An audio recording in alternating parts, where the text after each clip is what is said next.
Hi. പ്രസവിച്ച് കിടക്കുന്ന സ്ത്രീകൾക്ക് വേദുവെള്ളം വയ്ക്കുന്നതാണ് ഞാൻ ഇന്ന് ഇടാൻ പോണത്. ഓക്കെ, അപ്പോൾ ഇത് പ്ലാവിൻ്റെ ഇല, ഇത് കുന്തിരിക്കം, ഇത് നാൽപ്പാമരാതിയുടെ പൊടി, ഇത് പച്ചമഞ്ഞൾ, ഇത് നമ്മുടെ ആര്യവേപ്പിൻ്റെ ഇല. പക്ഷെ കുറേ സാധനങ്ങൾ കൂടി ഉണ്ട്. പക്ഷെ അതിപ്പോൾ ഇവിടെ ഫ്ലാറ്റുകളിലും അതുപോലെയുള്ള സ്ഥലങ്ങളിലൊന്നും നമുക്ക് അത് കിട്ടില്ല. ഓക്കെ, അപ്പോൾ ഇതിട്ടിട്ട് നമുക്ക് വെള്ളം സ്റ്റാർട്ട് ചെയ്യാം, തിളപ്പിക്കാൻ നോക്കാം കേട്ടോ.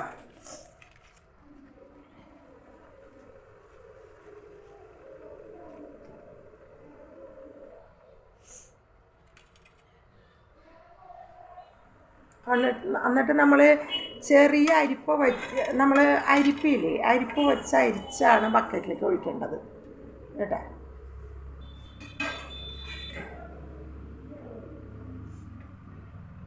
കിഴി കെട്ടിയും ഇടാം. ഇത് കിഴി കെട്ടി ഇടണമെങ്കിൽ ഇടാം. ഇലയല്ല, മറ്റേ മഞ്ഞളും നാൽപ്പാമരാതിയും കൂടി ഒരു തുണിയിൽ കിഴി കെട്ടിയിട്ട് ഇതിലിടാം.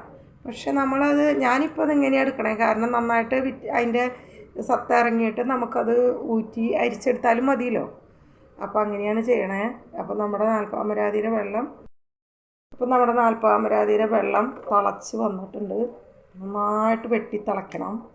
വെട്ടി തിളയ്ക്കുമ്പോൾ അതിൻ്റെ കളറും ഇതൊക്കെ കിട്ടും. എന്നിട്ട് നമ്മൾ അരിച്ചൊരു പാത്രത്തിലേക്കായിട്ട് ഒഴിച്ചിട്ട് അതാണ് നമ്മൾ കുളിക്കുന്നത്. നല്ല വെട്ടി തിളപ്പിച്ച വെള്ളം കൊണ്ട് കുളിക്കാനല്ല കേട്ടോ, വെള്ളം ചേർക്കണം. അപ്പം നമ്മുടെ വേദുവെള്ളം ശരിയായിക്കൊണ്ടിരിക്കുകയാണ് കണ്ട. ഇതിൽ എന്തൊക്കെയുണ്ട്? പ്ലാവിൻ്റെ ഇലയിടാം, മാവിൻ്റെ ഇലയിടാം, പേരയുടെ ഇലയിടാം, പച്ചമഞ്ഞൾ ചതച്ചിടാം, നാൽപ്പാമരാതിയുടെ പൊടി, അതുപോലെ തന്നെ പൊടിയല്ല കേട്ടോ, നാൽപ്പാമരാതി ഇടിച്ച് പൊടിച്ച പോലെ ഇരിക്കും, ചതച്ച പോലെ ഇരിക്കും അത്, പിന്നെ കുന്തിരിക്കം.